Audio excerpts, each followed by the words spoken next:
Senhor presidente, preside ora a sessão, deputado Bruno Pedrosa, deputados, deputadas, demais membros da casa, os trabalhadores. Hoje o Brasil amanheceu sob o impacto de mais uma operação da Polícia Federal que conduziu coercitivamente o presidente da Assembleia do Rio de Janeiro e prendeu, decretou a prisão temporária de cinco dos 7 conselheiros do TCE. Eu queria dizer que, obviamente, estas figuras, no caso, inclusive, o deputado Pisciani, que é pai de o deputado Pisciani é pai do ministro dos Esportes, Leonardo Pisciani, graduados, membros do PMDB. Veja, não nutro de forma alguma, nem me imbui a ideia de ao ocupar a tribuna, não estou imbuído da ideia de que eles não devam pagar pelos seus malfeitos. De fato, é escandaloso que tenhamos um presidente de poder legislativo conduzido coercitivamente. Deste ponto de vista, há de se fazer 2 reflexões. A primeira reflexão é que nós somos contrários a qualquer processo penal de exceção. Porque o regime de exceção, ele não só ataca o mais poderoso, mas todo dia contra o mais pobre na periferia urbana. A lei, sobretudo, ela é importante para fazer com que o arbítrio, o abuso, não recaia sobre o mais pobre. Desse ponto de vista, todos sabem que eu sou, sobretudo, um curioso, um estudioso da criminologia crítica, e nós nos entendemos que a Operação Lava Jato, ela tem por várias vezes abusado de uma tecnologia de processo penal, que ela é conceituada assim, como um processo penal de exceção, inclusive algo que tem sido até justificado pelos tribunais superiores. Eu acho isso um equívoco. Mas o que me traz, sobretudo, esse é o segundo elemento, é que a necessidade imperiosa de uma reforma política, que isso não vai ser resolvido pelo processo penal, sobretudo pelo processo penal de exceção. Ao termos, veja, no caso do Rio de Janeiro, 2 ex-governadores, o atual presidente da Assembleia Legislativa, pai do ministro, 5 conselheiros, o prefeito da cidade do Rio de Janeiro, 5 conselheiros do TCE, deputado, de 7 conselheiros.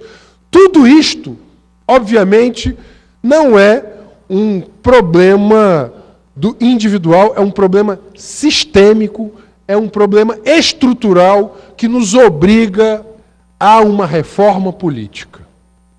Sobretudo sobre o financiamento de campanha e desmontar esta tríade entre estatais, empresas públicas, com seus contratos superfaturados, as grandes corporações, em especial da construção civil, esse caso do Rio de Janeiro em especial, e o financiamento das campanhas dos parlamentares. O grande problema é que a sociedade olha no seu entorno e ela não vê escapatória, ela não vê saída. E ela acaba por dizer, todos estão envolvidos, são todos iguais. Isso não é verdade.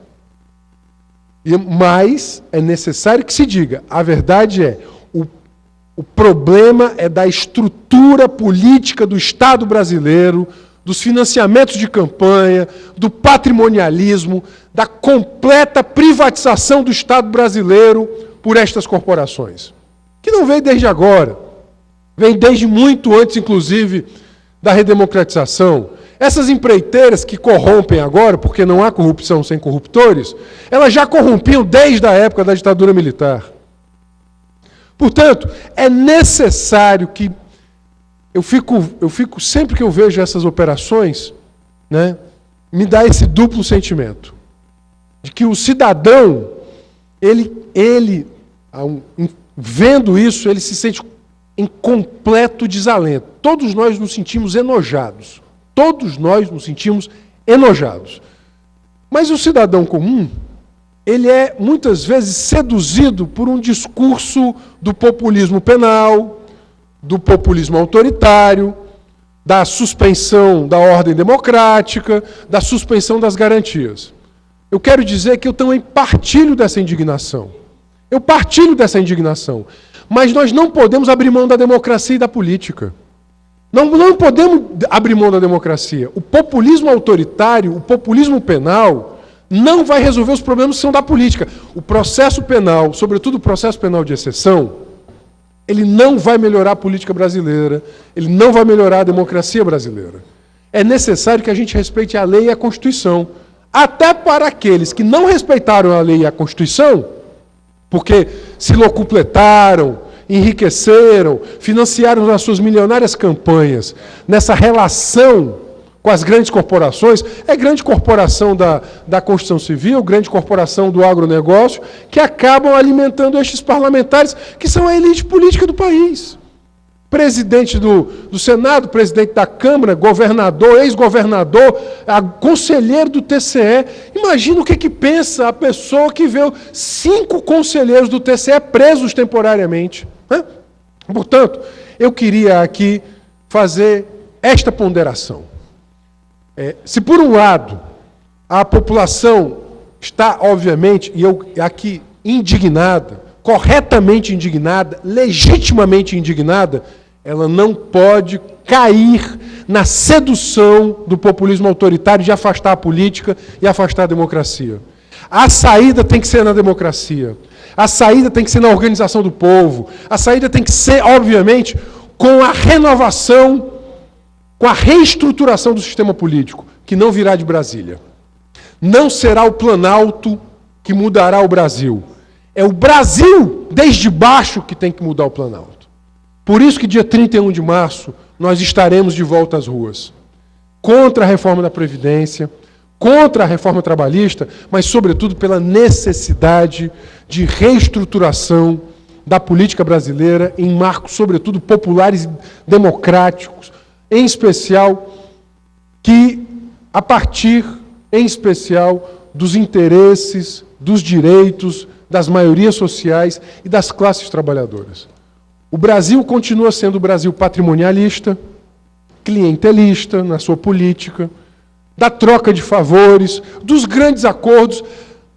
De todo esse processo, eu não vou esquecer o diálogo entre o senador Romero Jucá, líder do governo, e Sérgio Machado.